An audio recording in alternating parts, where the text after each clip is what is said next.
So for around 8 months or so now, Manchester United have been linked with a move for Juventus midfielder Douglas Luiz. Here is a report from back in January talking about our interest in December. So we've clearly been interested in him for quite a while, and we are still interested. Here's a report from yesterday saying that he could be involved in some sort of Jadon Sancho swap deal.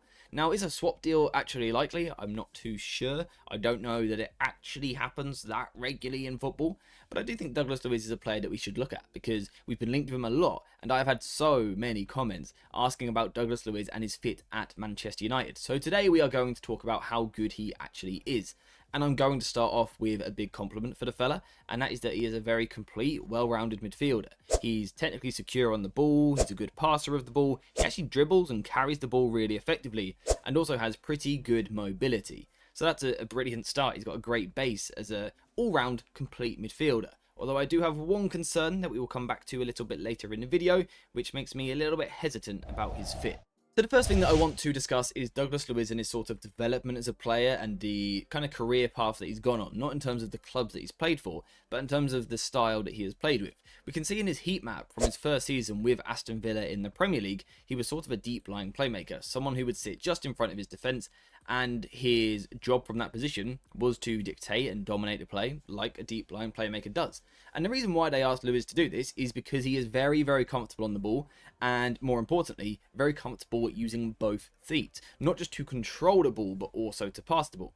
And the reason why that's so important is because if you are the pivot for your team, if you are the heartbeat, you need to be able to move the ball to both sides of the pitch. So let's say your team is building possession down the right hand side, you need to go into your pivot and trust that they can get the ball out to the left hand side. But also, it works the other way as well. If the ball is being built down the left-hand side, you need to know that you can go into Douglas Luiz if he's in this position, and you need to know that he can get the ball across the pitch to the other side. And importantly, he can do that. He's very confident, very comfortable using both feet for touches and passes, and for me personally, that's always a massive green flag for a technical player. Very good on the ball, very good with his passing. That also goes into slightly more expressive passing as well. So not just sideways possession where you're sort of regulating possession for your team, but also the ability to move the ball forward, particularly with long passing. Douglas Luiz likes a good switch of play. He likes to hit a pinged ball, I would call it, where you've got width either on the left or the right hand side, and you want someone to find them quickly. Douglas Luiz is your guy. He can kind of clip that ball out there quite quickly. He sometimes almost flicks it out there, for lack of better words. You can see his passing numbers from his last 365 days are pretty good, pretty impressive. Despite playing a lack of football for Juventus, he has remained sharp with his performances. His passing levels have not dropped at all, and generally speaking, I think he's a very confident, very competent long passer. He's also quite good at his progressive passing as well, moving the ball forward quickly through the lines. Now, sometimes that will come from a slightly more advanced position, which we are going to discuss shortly, but importantly, what I'm talking about here is the ability to quickly move the ball forward. And that's why Aston Villa used him deep initially, because he could regulate possession, he could dictate it from side to side, he could hit the switches out to the wings, the wide areas, but also he could move the ball through the middle of the pitch. And if you just give me one moment, I will go over to some clips of this. All of these clips, by the way, and also the tactics board we are using, are from Once Video Analyzer. There will be a link in the description. Make sure to go check it out. I've been using it for a long time now. I'd highly recommend it. It allows us to look at Douglas Luiz in this position here, looking to carry the ball forward, looking to get his head up, and you can see the runner in front of him, Ollie Watkins. He can see where he wants him, and he can see where he wants to put the ball. That is the position where Douglas Luiz wants to plonk this pass. He wants to put it exactly there for Ollie Watkins to run onto. But there's two defenders in the way. Not a problem for Luiz. His passing in these positions is pretty good. Pretty good. When I've been researching him over the past few weeks, I've been kind of collecting footage here and there. I was quite impressed. I think I underrated his passing game. In recent weeks, I think he's shown something quite good.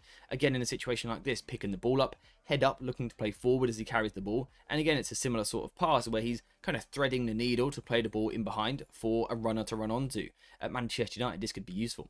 What's also good, though, is the speed of it. This time, Luiz in the middle of the pitch receives the ball, but has the ability and also the awareness of where his teammates are to play first time round the corner. And this sort of pass really just speeds up your attacking play, because when the ball is moving so quick, it's really difficult for the opposition to keep up. So I think this is something that Douglas Luiz does actually very, very well. I was pleasantly surprised. His progressive passing it's good. So far we have seen that Douglas Luiz is a good passer, someone that can play as a deep line playmaker, be a solo pivot for his team, and sort of conduct play from there. However, as his career developed, he has sort of changed his playstyle. If you look at actually his most recent heat map in his last season at Aston Villa a few years ago, you can see that suddenly he was in a much more advanced position.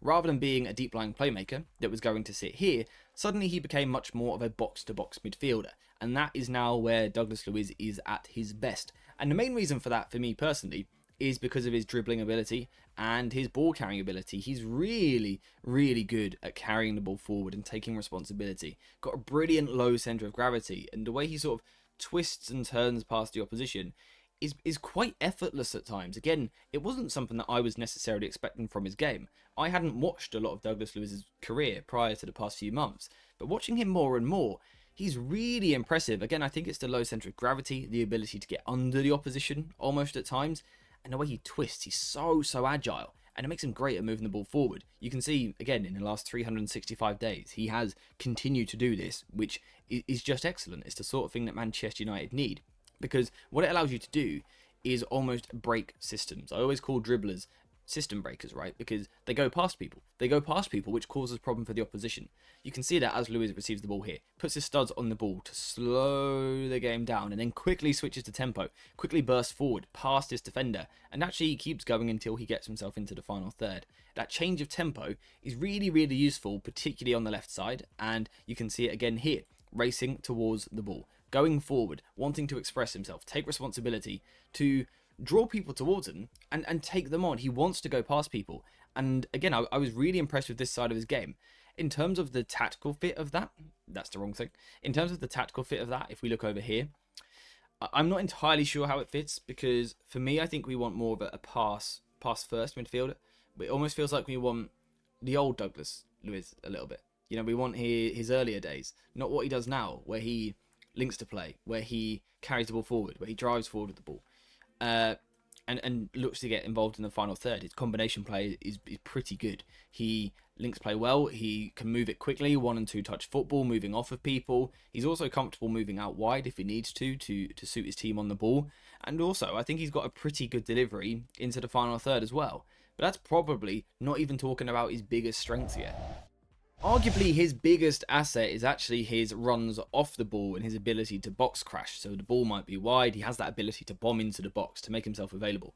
And again, of course, he didn't do that early in his career because he was a deep line playmaker, where he'd sit in front of the defence and dictate the play with passing. Suddenly we're talking about a player who is box to box, picking the ball up and dribbling, driving forward with the ball, but also making those runs from outside of the penalty area into the box to be a goal scoring threat. And his last proper season, I would say, because he didn't get the best fit at Juventus. He wasn't given enough of an opportunity. His last season with Aston Villa, you can see the number of goals he scored. Now, some of that is penalties and free kicks and things like that, but also he was genuinely a box crashing threat. And I believe, this time I go to the right clip, we've got some examples of this. You can see it here. This is not a deep line playmaker, is it? This isn't a 6. This isn't someone to sit in front of your defence. He wants to make these runs forward. He wants to attack that space there. He wants to get into that area, and is pretty good at doing so. His timing is very nice. He's not actually a massive midfielder, which we'll come back to in a second. So, you know, he's not a box crasher like Scott McTominay, for example, who's going to power in and header things into the back of the net. But it's more about almost deceptive runs, those late arrivals just to find a space. On this occasion here, you'll see he's not actually anywhere in shot, but there's a little bit of space here on the edge of the penalty area that he wants to get himself into, and eventually he arrives into that space. He sort of steps onto the ball across and finishes beautifully into the bottom corner. And I have seen some comparisons to Gundogan when he was sort of in his prime at Manchester City, and I get it. I do see a very, very similar player. Now, I guess the question that leaves is, why did anything ever change? If Douglas Luiz was playing well as a deep line playmaker, if he was spraying passes, dictating the play, but passing through the lines as well, how did they ever almost discover the other side of this game?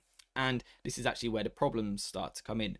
And I think the reason why it was discovered that he could play higher was because they decided he couldn't really play deeper any longer, certainly not as the primary ball winner. Whilst Douglas Luiz is mobile, he does get about the pitch relatively well. He's not a defensive midfielder. He's not a ball-winning midfielder. He's not a midfield brute. He's not someone who, off the ball, is going to cover large spaces. Smaller spaces, he's quite good, but large spaces, not his game at all. Physically, you know, in terms of height, set pieces, for example, things like that. Douglas Luiz is someone who I feel is probably at his best with a big physical presence next to him. And of course, that's a problem at Manchester United because we are looking at Bruno Fernandes playing in midfield next season. Does Douglas Luiz work with him? Truthfully, from a defensive point of view, I would have a lot of worries. I'd have a lot of concerns just because I don't think the pair of them, whilst they would work hard, whilst they would get about the pitch, they would be scrappy, they would be feisty. I just don't know if, really in the big games, for example, you're playing against Arsenal, right? I don't know that they would have enough. Is there enough defensive instinct in those two?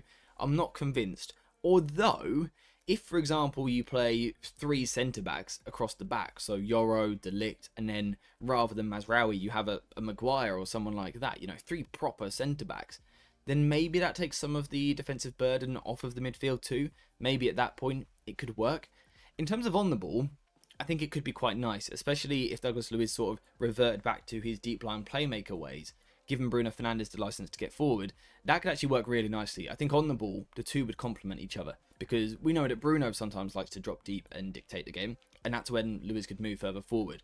The problem is just defensively, and right now, if I'm being completely honest with you, I haven't seen the evidence to suggest that these two could work together, but maybe I'm wrong and maybe you guys disagree. Maybe you've seen something that I haven't, and if you have, let me know in the comments down below. Am I missing something with Douglas Luiz? Is there something there defensively that I'm not picking up on? Could he work with Bruno Fernandes? Let me know what you think in the comments down below. Do you like this profile of player? Do you think he is someone that we should be going for, potentially in a Sancho deal? Let me know what you think in the comments down below. And also, whilst you were there, if you could please leave a like, subscribe to the channel, get notifications on, and I believe that is everything. So thank you very much for watching. Hope you have enjoyed this video, and as always, I'll see you in the next one.